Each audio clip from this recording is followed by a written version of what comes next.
Lost twin princesses separated by fate, their destinies intertwine.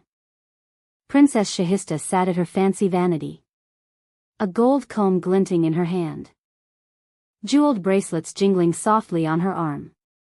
The palace, smelling of fresh flowers, mirrored her elegance like a living thing.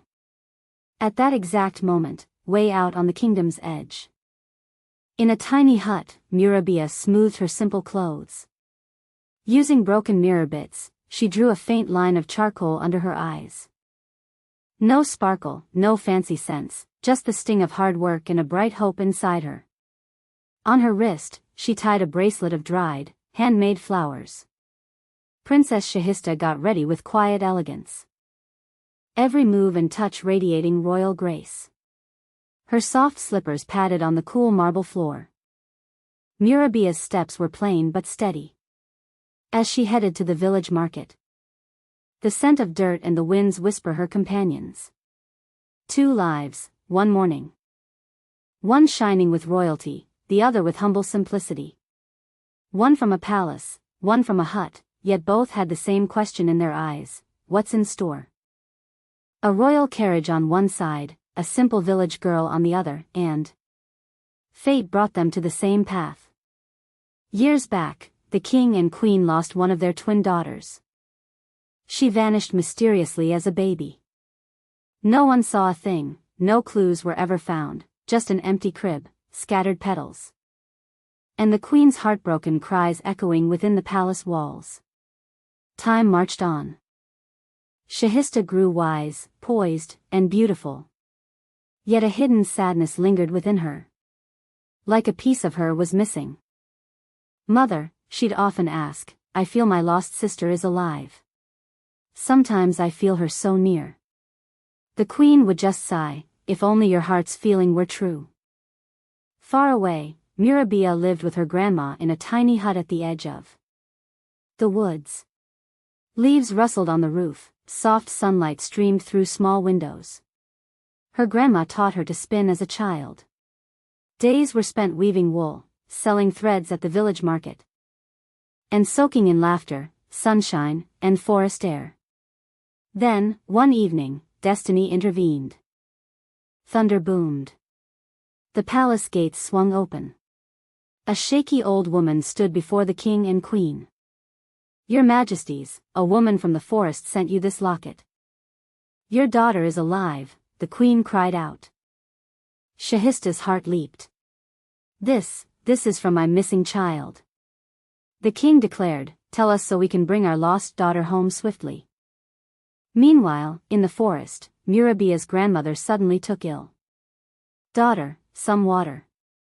I feel terribly weak." "Child, inside this bundle is something precious.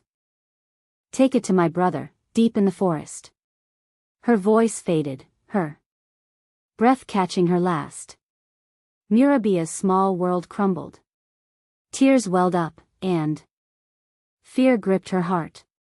She picked up the bundle, her little white goat by her side, and stepped onto the forest path. The king, queen, and Princess Shahista finally arrived at the forest hut, only to find it empty. Was she here? Is she really alive? What happens now? Murabiya isn't here. We must search the jungle. Shahista refused to give up. "I will find my sister in this forest myself." She ran deeper into the woods. Shahista suddenly stopped, frozen. A tiger cub stood right in front of her. Terror seized her. The mother tiger emerged from the bushes, massive, panting, eyes blazing. Just then, Murabiya rushed in with her little goat. She placed the goat before the tiger, grabbed Shahista's hand, and pulled her away. But the tiger didn't harm the goat. She simply nudged her own cub. The forest seemed to calm. Shahista and Murabiya reached the dark hut, gasping for breath. The king and queen sat in the jungle, worried and distressed. The strange old man inside watched them with a menacing glint. The mysterious old man looked at both girls and burst into a madman's laughter. When he realized Shahista was the princess, greed flared in his eyes. Murabiya gave Princess Shahista water and offered comfort. The old man placed the pouch Murabiya gave him into a wooden box. The king proclaimed that anyone who brought Princess Shahista back would receive a grand reward. The princess declared, "I'm searching for my lost sister." And Murabiya shared the news of her grandmother's passing. "Thank you, Murabiya. Your kindness means the world to me." A decree was issued throughout the entire city: whoever found the princess would be showered with valuable gifts. The old man overheard this announcement. "If I hand over the princess to the king," the old man mused, "I'll be rich overnight." He locked the gate with a heavy padlock and went to the king's court. The king dispatched soldiers with the old man to his dwelling. But the girls pushed with all their might. Crack! The door burst open. They fled into the forest. Soldiers approached the hut. Inside the hut, the soldiers found only a wooden chest. The soldiers seized the bundle and the old man and took them back to the palace. Inside the bundle were royal coins, a tiny royal outfit, and a letter. The letter read, "Your Majesty, I am your royal nurse. When my own daughter died young, I was heartbroken seeing your twin princesses. I secretly took one child and raised her in the forest. My end is near. I return your daughter, Princess Murabiya. The locket I kept was already sent to you." The king's world reeled. Meanwhile, by a calm pond, Murabiya noticed something.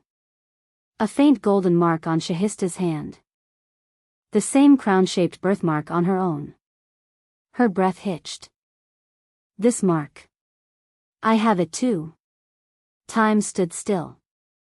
Destiny opened its final door. Shahista whispered, her voice quivering. "Murabiya, you are my lost sister, my twin." She pulled her into a hug, tears streaming, like all the lost years vanished. In that one instant, soldiers found them, escorting both princesses safely home. The sisters were all smiles, enjoying every mile of the journey back. The king and queen were waiting right at the palace entrance. The queen held her long-lost daughter, tears of joy and sadness mixing. The king's eyes sparkled with pride, love, and relief. The palace was alive with celebration, lights, flowers, music, and laughter. Happiness finally reclaimed the royal halls after so long. "How do I look?" Murabiya asked, a little shy. Princess Shahista replied softly. "My dear sister, Princess Murabiya, you look absolutely stunning." She carefully placed a crown on Murabiya's head. And just like that, after years of shadows, light, joy, and sisterhood shone brightly in the palace again.